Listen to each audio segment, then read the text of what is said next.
Police स्टेशनच्या दरवाजामध्ये माझ्या मुलाला धक्काबुक्की केली.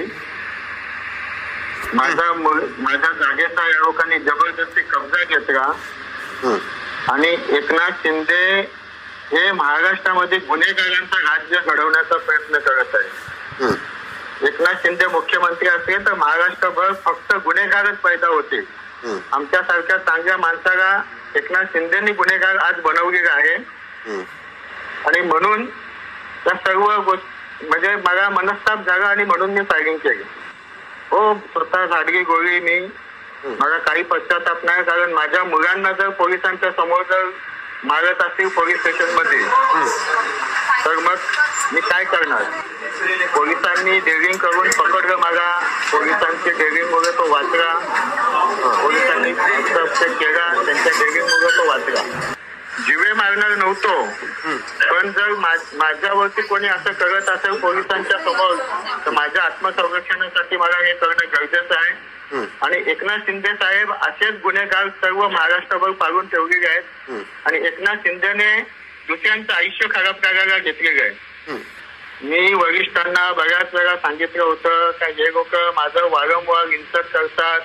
या लोकांनी माझे जिथे माझा निधी वापरला जातो त्या ठिकाणी श्रीकांत शिंदे खासदार स्वतःचे बोर्ड लावतो जबरदस्तीने. मी प्रत्येक वेगवेगळी सांगितलं होतं ज्या ज्या ठिकाणी मी निधी आणला राज्य शासनाचा त्या त्या ठिकाणी श्रीकांत शिंदेनी बोर्ड आपले स्वतःचे लावले. माझ्यावरती भ्रष्टाचाराचे आरोप केले. एकनाथ शिंदेनी त्या भ्रष्टाचारामध्ये किती पैसे काढले त्यांनी शिंदे साहेबांनी सांगावे. मी जागा घेतली होती 10 वर्षापूर्वी. त्या जागे मालकांना आम्ही पैसे दिलेले 2 वेळा 3 वेळा. नंतर ते सह्या करायसाठी येत नव्हते. मग आम्ही कोर्टात गेलो. कोर्टातून केस जिंकलो आम्ही आणि केस जिंकल्याच्या नंतर ज्या टायमाला सातबारा आमच्या कंपनीच्या नावावरती झाला त्या टायमाला महेश गायकवाड येऊन त्या जागेवरती जबरदस्तीने कब्जा केला त्यांनी. मी परवा दिवशी सुद्धा त्यांना विनंती केली होती की हे जबरदस्तीमध्ये कब्जा घेऊ नका, तुम्ही कोर्टात जा, कोर्टातून ऑर्डर आणा. कोर्टातून ऑर्डर आणली तर लगेच आम्ही ही जागा तुमची तुम्हाला देऊन टाकू, पण तुम्ही कोर्टात जा, दादागिरी करू नका. पण त्यांनी काल परवा दिवशी सुद्धा दादागिरी केली आणि आज सुद्धा दादागिरीने पुन्हा कंपाऊंड सोडून आले ते लोक. आणि पोलीस स्टेशनच्या समोर जवळजवळ 400-500 लोक घेऊन आला होता तो तिथे. माझा मुलगा पोलीस स्टेशन मधून बाहेर जात होता त्यामुळे त्यांनी माझ्या मुलाला धक्काबुक्की केली. मला ते सहन झालं नाही. पश्चाताप मला अजिबात नाही, कारण मी एक व्यावसायिक माणूस आहे. पण माझं आयुष्य जर खराब होत असेल माझ्या मुलांसाठी मी एवढं केलं आणि माझ्या मुलांना कोणी जर तिथे गुन्हेगार मारत असतील तर मी जगण्यात अर्थ नाही. एक बाप म्हणून आहे, माझ्या मुलाला कोणी मारत असेल तर मी कदापि सहन करू शकत नाही. शिंदे साहेबांनी उद्धव साहेबांची गद्दारी केली आणि ते बीजेपी सोबत सुद्धा गद्दारी करणार आहेत. माझ्या सोबत सुद्धा गद्दारी केली. एकनाथ शिंदेकडे आजही माझे करोडो रुपये बाकी आहेत.